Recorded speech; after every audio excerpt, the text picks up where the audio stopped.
नमस्कार मंडळी, तुमच्या पण तोंडाला पाणी सुटलं ना? मस्त अशी दाबेली तयार केली होती।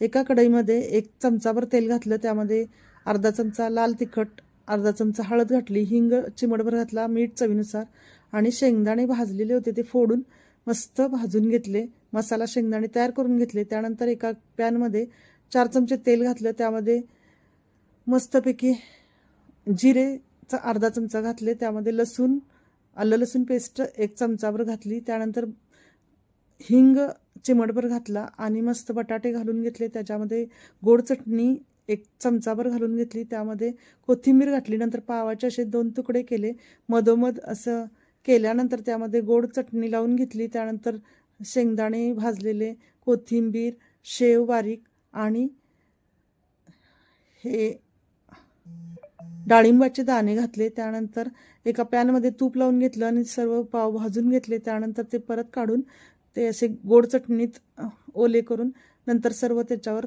परत पसरून घेतले। मस्त असे दाबेली तयार